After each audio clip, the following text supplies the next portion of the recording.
I, 38M, am writing this post because I really need to get this off my chest. 8 years ago, my life changed completely when I caught my ex-wife Pamela, 37F, cheating on me with my stepbrother Marvin, 35M. The backstory is quite long but necessary to understand the whole situation. I met Pamela in college when we were both studying business. She was this bright, cheerful person who lit up every room she walked into. We started dating in our second year and continued for 4 years before getting married. Everyone said we were perfect together. We both had good jobs. I worked at a financial firm while she was in marketing. We bought a house, planned our future, and everything was going great. 3 years into our marriage, Pamela got pregnant.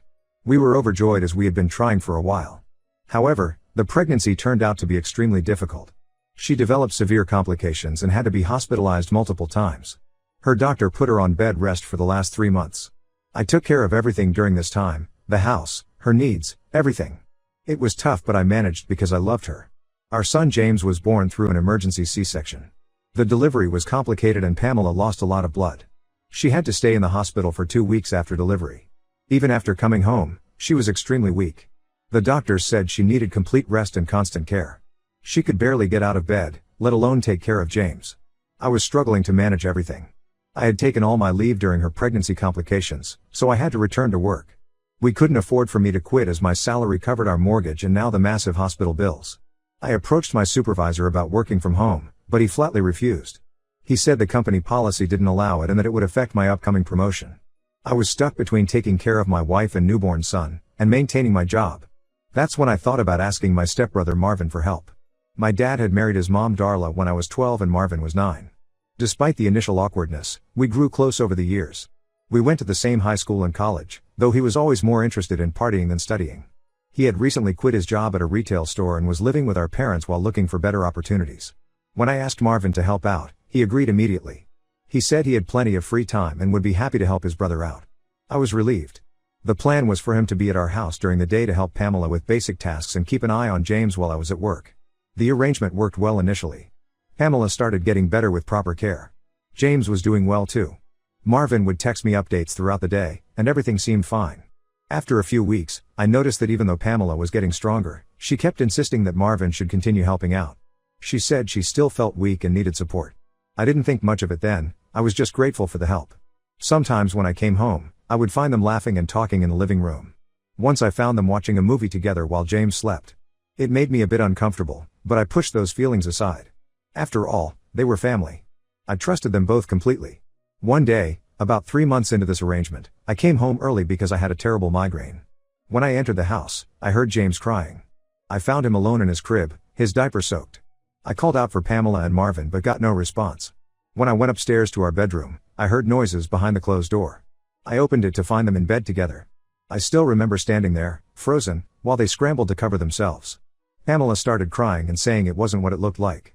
Marvin tried to explain something but I couldn't hear anything over the ringing in my ears. I walked out, picked up James from his crib, packed a quick bag with his essentials, and left. I drove straight to my parents' house. I was in shock and didn't know where else to go. When I told them what happened, their reaction felt like another betrayal. My stepmom Darla immediately started defending Marvin. She said I was overreacting and that these things happen in marriages. She suggested that maybe if I had been home more, this wouldn't have happened. My dad didn't say much at first, but then he agreed with Darla. He said that for the sake of James, I should try to work things out with Pamela. He said divorcing over one mistake would be too harsh. I couldn't believe what I was hearing. My wife and stepbrother had betrayed me in the worst possible way, and my family was defending them? They were more concerned about Marvin's reputation than how I was feeling. That night, I realized I couldn't stay there. I booked a hotel room and the next morning, I contacted a divorce lawyer. The divorce proceedings were ugly. Pamela fought hard for James's custody, claiming that an infant needs his mother more than his father. Despite evidence of her infidelity and the fact that she had left our baby alone while she was with Marvin, the court awarded her primary custody. I was given weekend visitation rights. I moved into a small apartment and tried to rebuild my life, looking forward to my weekends with James. My parents and Darla kept trying to contact me, saying I should give Pamela and Marvin another chance for the sake of family unity. I blocked them all. Some of my friends say I should have been more understanding since Pamela was sick and vulnerable. They say Marvin took advantage of her state. But I can't get past the betrayal. Marvin was supposed to help take care of her, not seduce her. And Pamela might have been sick, but she wasn't incapable of knowing right from wrong. This whole situation has left me feeling lost and betrayed by everyone I trusted. Ida for cutting everyone off and refusing to forgive them? Update 1. I wasn't planning to update so soon, but something major happened that changed everything. A month after my last post, Pamela showed up at my apartment on a Tuesday evening. She looked terrible, her hair was a mess, she had clearly been crying, and she was nothing like the put-together person she usually was. Before I could say anything, she broke down crying right there at my doorstep. She told me that Marvin had left her. Apparently, when they started living together after the divorce, he realized he didn't want to deal with a baby. She said he had been getting increasingly irritated with James's crying and the responsibilities of having an infant around. According to her, they had been fighting a lot over the past few weeks.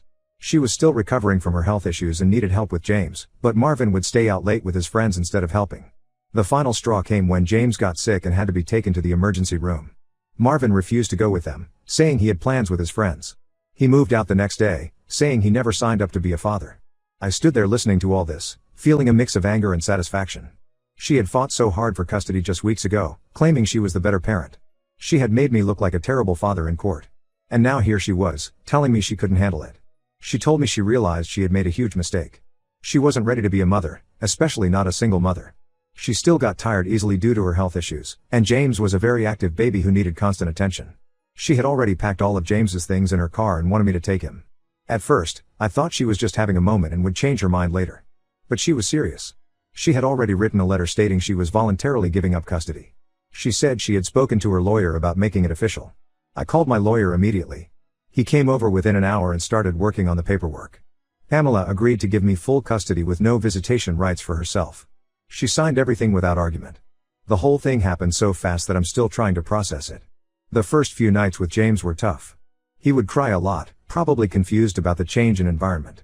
I had to learn everything quickly, his feeding schedule, his sleep routine, which toys he liked. But slowly, we started developing our own rhythm. I went to my boss the next day and explained the situation. Surprisingly, the same supervisor who had refused my work from home request earlier was now very accommodating. He approved a flexible schedule where I only need to come to office 2 days a week. I guess sometimes it takes a crisis for people to show their human side. My neighbor, Mrs. Rodriguez, has been a godsend. She's a retired teacher who lives across the hall. When she heard about my situation, she offered to help watch James when I need to go to the office. She says it gives her something to do and she loves having a baby around. The hardest part has been dealing with people's reactions. When they find out James's mother left him, they automatically assume I must have done something wrong. Some of my relatives have been calling, telling me I should have tried harder to make things work with Pamela. They say a child needs his mother. But where was all this concern when Pamela was cheating on me with my stepbrother? I haven't heard from Marvin or my parents since Pamela left James with me. I think they finally realized I meant it when I said I wanted nothing to do with them. Darla tried calling once to ask about James, but I shut that down quickly. I told her she lost all grandmother privileges when she defended her son's actions and blamed me for the affair. Sometimes when I'm up late at night feeding James or trying to get him to sleep, I wonder if I'm doing the right thing raising him alone. But then he looks at me with his innocent eyes or gives me one of his toothless smiles, and I know this is exactly where we both need to be. I'm focusing all my energy on being the best father I can be. James deserves at least one parent who puts him first. As for Pamela, I hope she figures out what she wants in life. Just not with my son.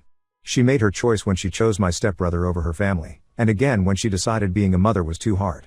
Update 2. I never thought I'd be making this update, but here I am. It's been 8 years since everything happened.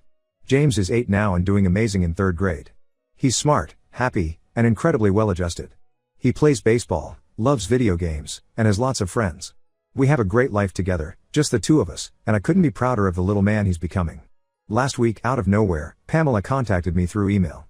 She wrote that she's been thinking about James a lot lately and wants to meet him. According to her email, she never had another child after James and has been regretting giving up on him. She said she's changed now, has a stable job, and wants to be a mother to him. Reading her email made my blood boil. She abandoned our son when he was just a baby because she couldn't handle the responsibility.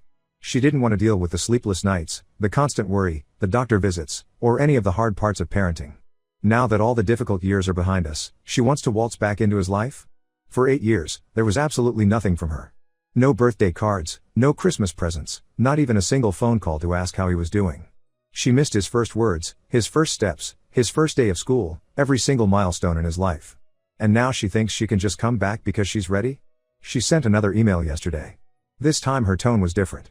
She wrote that she has the right to know her son and that I can't keep him away from her forever. She threatened to take legal action if I don't let her meet him. I forwarded everything to my lawyer immediately. He assured me that since she voluntarily gave up her parental rights, she has no legal standing whatsoever. James doesn't even remember her. When he started asking about his mom around age 5, I told him the truth in age-appropriate terms, that his mother wasn't ready to be a mom and left him with me. He took it surprisingly well and hasn't asked much about her since then. He has Mrs. Rodriguez, who's basically become his grandmother figure, and several other strong female role models in his life. Somehow my parents found out about Pamela trying to contact us. They started calling me again after years of silence. They think I should give Pamela another chance because James needs his mother. I reminded them how they all supported her and Marvin's affair years ago, and told them to stay out of this. They have no right to give advice about what's best for James when they chose to support the people who hurt him most.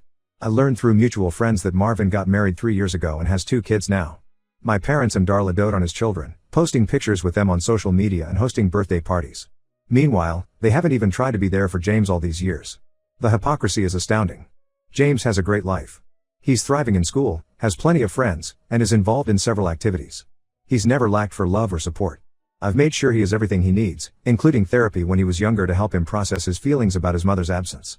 I'm not going to let Pamela disrupt James's life just because she's feeling lonely or regretful now. She made her choice 8 years ago. She doesn't get to decide to be a mother now just because it's convenient for her. James has been doing perfectly fine without her in his life.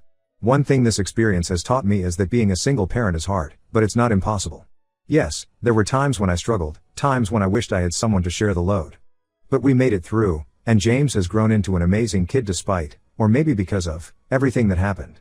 Update 3. It's been 2 months since my last update. Things got pretty intense after Pamela's threat about legal action. She actually filed a petition in court to establish visitation rights. My lawyer handled it perfectly though. The judge dismissed her petition immediately because she had voluntarily terminated her parental rights years ago. The judge even scolded her lawyer for wasting the court's time with such a baseless petition. After losing in court, Pamela started showing up at James's school. The principal called me one day saying she was trying to meet him during lunch break. She had told the school staff she was his mother and wanted to surprise him. Thankfully, I had already informed the school about our situation and provided them with the custody papers, so they didn't let her near him. I had to get a restraining order against her to keep her away from James. The school has been incredibly supportive throughout this whole ordeal. They've increased security and made sure all staff members know not to let anyone unauthorized near James. His teacher even moved his desk away from the classroom windows just to be safe. The most surprising thing happened last week. Darla came to my apartment crying. She had a complete breakdown, apologizing for everything, for defending Marvin years ago, for not being there for James, and for suggesting I let Pamela back into his life. She said watching Marvin's perfect family life while knowing what he did to destroy mine has been eating at her conscience. According to Darla, Marvin's wife recently found out about what happened between him and Pamela, and she's been giving Darla and my dad a hard time about how they handled the situation. She's apparently disgusted that they chose to defend Marvin instead of supporting me and James. I appreciated Darla's apology but told her it was too late. 8 years is a long time, and James and I have built our life without them. We don't need them now. My dad called after that, also trying to make amends, but I told him the same thing. They had their chance to be grandparents to James but they chose Marvin's side instead. James is still doing great. The whole situation hasn't affected him because I've made sure to keep him away from all this drama. He's excited about his upcoming baseball tournament and that's all that matters to him right now. His team made it to the state finals and he's been practicing extra hard. Pamela finally stopped trying to contact us after the restraining order. I heard through mutual friends that she moved to another state. Good riddance, I say. James and I are happy with our life as it is. Mrs. Rodriguez is still a huge part of our lives. She comes to all of James's games and helps him with his homework. Sometimes family isn't about blood or marriage, it's about who actually shows up and stays. I know some people might think I'm being too harsh, that everyone deserves a second chance. But this isn't about me or Pamela anymore, it's about what's best for James. He doesn't need someone walking in and out of his life whenever they feel like playing mom. This will be my last update. Thank you everyone for your support throughout this journey. James and I are doing great, and that's all that matters.